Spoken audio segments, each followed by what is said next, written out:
Hello friends, welcome to my channel. आज हमारा जो टॉपिक है वो है प्लांट और एनिमल जो सेल होता है उसका जो हिस्ट्री है वो हम पढ़ेंगे। हमारा पार्ट 6 है।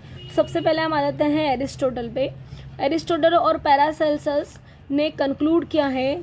क्या कंक्लूड किया इन्होंने? तो all animal and plant cell however complicated, जितने भी एनिमल और प्लांट सेल है वो चाहे कितने ही कॉम्प्लिकेटेड हो, of a few complicated are constituted of a few element, वो किससे मिलकर बने? वो कुछ ही एलिमेंट से मिलकर बने हैं। Which are repeated in each of them, जो कि दोनों में क्या हो रहे हैं? रिपीट हो रहे हैं। ठीक है, ये उन्होंने बताया। द विंसी ने 1485 में रिकमेंड किया। अब हम उन्होंने बताया कि हम सेल को देखने के लिए हम लेंस का इस्तेमाल कर सकते हैं। He recommended that the use of the lens in the viewing of small object, किसी भी छोटे ऑब्जेक्ट को देखने के लिए हम क्या कर सकते हैं? सेल का इस्तेमाल कर सकते हैं। उसके बाद कॉनरेड जेसनर आते हैं, उन्होंने 1558 के अंदर ये स्विस बायोलॉजिस्ट हैं, पब्लिश किया उन्होंने अपनी स्टडी को ऑन द स्ट्रक्चर। किसके स्ट्रक्चर को हम उन्होंने देखा? ग्रुप ऑफ प्रोटिस्टा के ग्रुप को देखा और उन्होंने उसको नाम दिया फोरामिनीफेरा। इसके बाद आते हैं फ्रांसिस जेसन और जेराचियस जेसन। इन्होंने 1590 के अंदर इन्वेंट किया कंपाउंड माइक्रोस्कोप। उन्होंने बताया कि कंपाउंड माइक्रोस्कोप की मदद से हम किसी भी चीज़ को बहुत इजीली मैग्नीफाई करके देख सकते हैं। तो उन्होंने दो लेंसेज का इसको बनाने के लिए यूज़ किया था। अब ये जो दो लेंसेज होते हैं इसे बोला जाता है, एक ऑब्जेक्टिव लेंस होता है और एक ये आईपीस होता है। वो ऑब्जेक्टिव लेंस हमेशा ऑब्जेक्ट के करीब रहेगा और आईपीस हमेशा हमारी आंखों के करीब होता है। इस तरह से दोनों का जो मैग्नीफिकेशन पावर है वो मल्टीप्लाई होकर डबल हो जाता है। जैसे कि 10x अगर हम हमारा आईपीस लेते हैं तो और वहीं हम हमारा ऑब्जेक्टिव जो है वो 40x लेते हैं तो हमारा 400x जो है वो मैग्नीफिकेशन बढ़ जाता है। तो इस तरह से उन्होंने दो लेंसेज का इस्तेमाल करके कंपाउंड माइक्रोस्कोप इन्वेंट किया। जबकि आज भी हम कंपाउंड माइक्रोस्कोप जो हमारी लैब्स होती है वहाँ हम उसको इस्तेमाल करते हैं किसी भी सेल को देखने के लिए। ठीक है। इन 1610 में इटालियन गैलीलियो गैलीली ने इन्वेंट किया सिंपल माइक्रोस्कोप। इसमें सिर्फ एक ही लेंस हुआ करता था। He invented a simple microscope having only one magnifying lens. जैसे आज सिंपली हमारे पास मैग्नीफिकेशन और मैग्नीफाइंग ग्लास होता है, वैसा उन्होंने एक सिंपल सा मैग्नीफिकेशन वाला लेंस इस्तेमाल किया। This microscope was to study the arrangement of the facets in the compound eye of a insect की जो कंपाउंड आई के जो अरेंजमेंट होते हैं उनके फैकेट्स के, वो देखने के लिए उन्होंने क्या करा था? एक सिंपल मैग्नीफाइंग ग्लास उन्होंने यूज़ किया था, जिन्हें उन्होंने मैग्नीफाइंग लेंस का नाम दिया था उस समय। मार्सेलो माल्फिगी ने 1628 से उन्होंने अपनी स्टडी स्टार्ट की और उन्होंने मतलब जो है वो इटालियन माइक्रो एनाटॉमिस्ट थे। उन्होंने फर्स्ट माइक्रोस्कोप का यूज़ किया टू एग्जामिन एंड डिस्क्राइब पतली पतली स्लाइस को। कौन सी स्लाइस है? तो एनिमल टिश्यू की स्लाइस को उन्होंने देखने के लिए इस्तेमाल किया।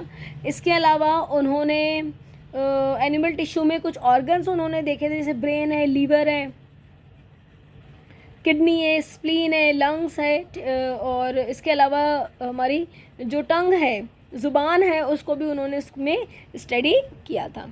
ठीक है।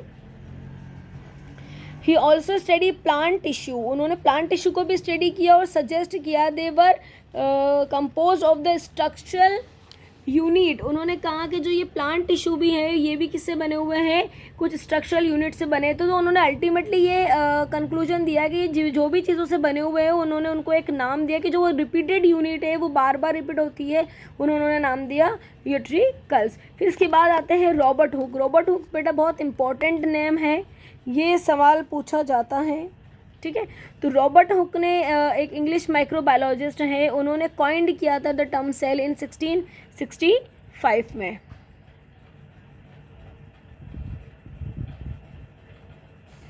ही एग्जामिन पतली उन्होंने स्लाइस देखी थी। He examine a thin slice cut from a piece of a dried cork. उन्होंने पतली स्लाइस काट कर देखी थी उन्होंने, जो सूखी हुई कॉर्क थी। ठीक है। अंडर द कंपाउंड माइक्रोस्कोप, जो कि उन्होंने खुद नहीं बनाया था, विच वर बिल्ड बाय हिम।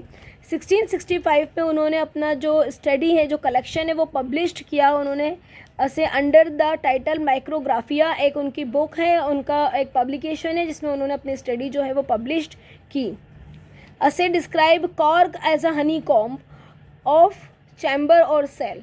ठीक है, तो उन्होंने कौन सी कॉर्क थी, वो हनी कॉम्ब जो है, हम जो मधुमक्खी का जो छत्ता है, हम अगर उसको देखें तो उनमें बारीक बारीक से चैम्बर्स होते हैं, छोटे छोटे चैम्बर होते हैं, उसी चैम्बर को उन्होंने नाम दिया था क्या, cell.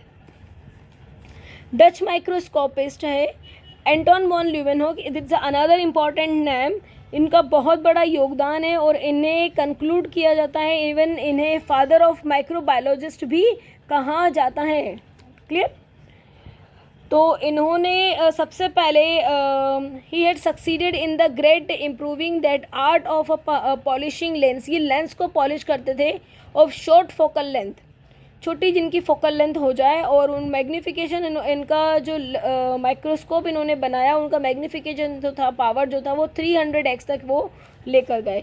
He was the first to observe living free living cell.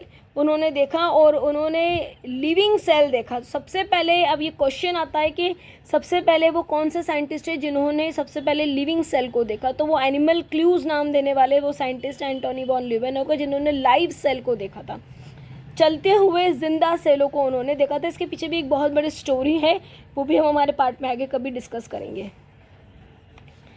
उन्होंने ज़्यादातर bacteria, numerous bacteria, bacilli, cocci, spirilla shape के और कुछ और भी मोनेरन्स बैक्टीरिया उन्होंने देखे, प्रोटोजोआ देखे, रोट्रीफायर्स देखे, हाइड्रा देखे।